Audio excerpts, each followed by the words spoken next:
नमस्कार मित्रांनो, नगर परिषद भरती गट आणि ड मध्ये 3100 प्लस जागांची जागांची जाहिरात आहे की नाही जून जुलैमध्ये येण्याची शक्यता आहे. 150 दिवसांच्या नंतर माहिती काढण्यात आलेली बाहेर आलेली आहे. तर ABC आणि फक्त कर निर्धारांच्या जागा निघत नसतात.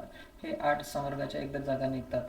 आणि जर भरती जून जुलैमध्ये नाही आली 2026 पर्यंत, तर ही भरती 26 पर्यंत जर गेली, जून जुलै 25 मध्ये नाही जर झाली, तर ही 26 मध्ये MPSC मार्फतच होईल.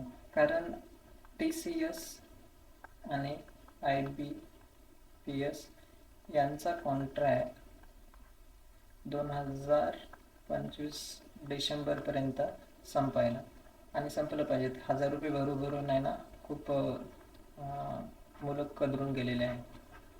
तर ह्या जागा जर 2025 पर्यंत नाही जर आल्या, त्याच्यामध्ये ग्रुप डीच्या पण जागा आहेत, जे की 3138 पर्यंत जातील. टोटल या जागा 5000 प्लस जातील जर जाहिरात जर आली तर 2025 पर्यंत. नाहीतर ह्या जागा पूर्ण MPSC मार्फत गट कशेवामध्ये भरण्यात येईल. आता याची PDF वगैरे आहे की नाही? PDF वगैरे आहे. 62 पेजांची ही PDF आहे. 62 पेजांची. याच्यामध्ये वेगवेगळी पदं आहेत.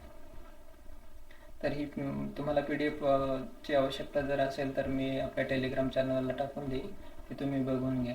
याच्यामध्ये आता नेमके कुठकुठली पदं आहेत तर महत्त्वाचे मी तुम्हाला एक ठळक सांगून देतो. कारण पदानुसार तुम्हाला किती वॅकन्सी आहेत आणि किती भरायच्या आहेत हे सांगून देतो. कारण हे विभागीयनुसार, या डिस्ट्रिक्टनुसार आणि तालुका लेवलवर यांनी जागा पूर्ण PDF मध्ये सांगितलेलं आहे. आता अभियांत्रिकी सेवा स्थापत्यामध्ये म्हणजे सिव्हिल इंजिनिअरिंग, याला सिव्हिल इंजिनिअरिंगची डिग्री लागते. याच्यामध्ये एकूण जागा आहेत ना 407 वॅकंट आहेत, जे की सरळ सेवा थ्रू भरले जाते.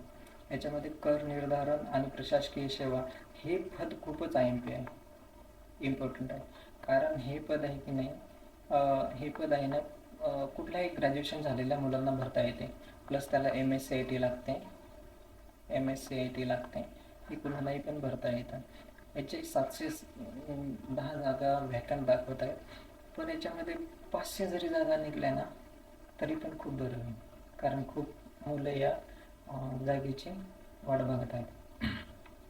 आणि याचा सिलेबस वगैरे ग्रुप B सारखंच असतं. फक्त याच्यामध्ये थोडासा टेक्निकल पार्ट ॲड केलेला असतो. ते आपण समोर घेऊन बघून घेऊचं. सिलेबस पेपर 1 आणि पेपर 2 असतात त्याच्यामध्ये, आणि निगेटिव्ह मार्किंग असते, ते समोर आपण बघून घेऊ. तर थोडक्यात हे जे पद आहेत ते बघून घ्या. अग्निशामक सेवामध्ये पण 409 जागा वॅकंट आहेत. आणि स्वच्छता निरीक्षक सेवासाठी पण 302 जागा वॅकंट आहेत.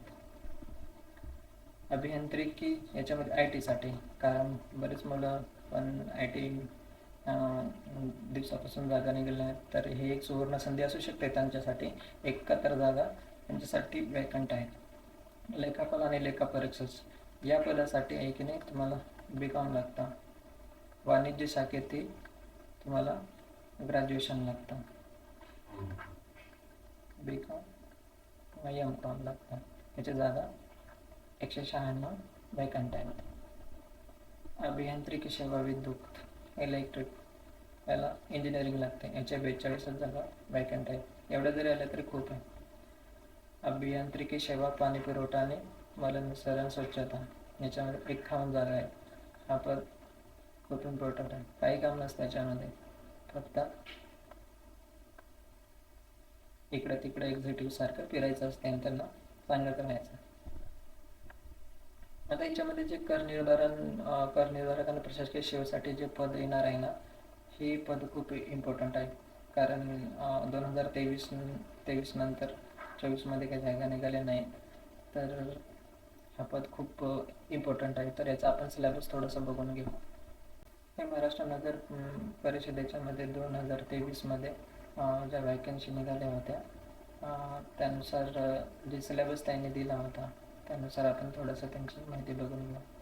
याच्यामध्ये की नाही पेपर 2 होतात. पेपर 1 आणि पेपर 2 हे एकत्रित होतात, नाही का. आणि पेपर 1 मध्ये मराठी, इंग्लिश, सामान्य आणि बौद्धिक चाचणी असते. याच्यामध्ये 15 क्वेश्चन असतात. 15 क्वेश्चन असतात जे की त्यांचे डबल क्वेश्चन मार्क राहतात.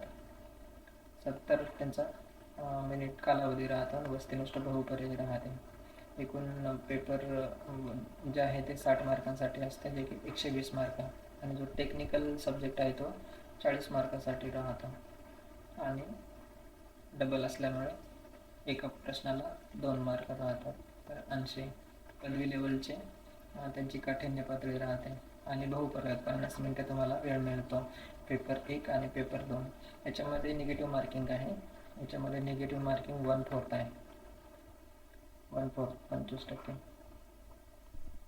1/4 मार्किंग. अभ्यासक्रम जर बघितला ना तर पेपर 1मध्ये मराठी जे आहे की तुम्ही मोरा वाळंबे एवढं जरी बुक केलं ना तरी त्याच्यासाठी सफिशियन्स आहे.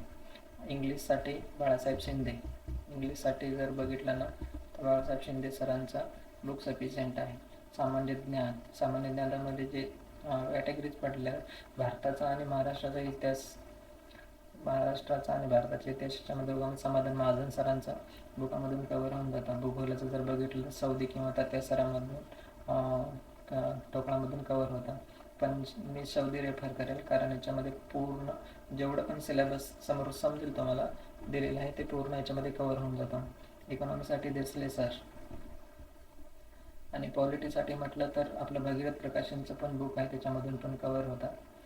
लक्ष्मीकांत सरांचं जर बघितलं तर खूप मोठा बुक आहे, तर ते करायची तुम्हाला गरज नाही. पण हे सांगितलेलं आहे.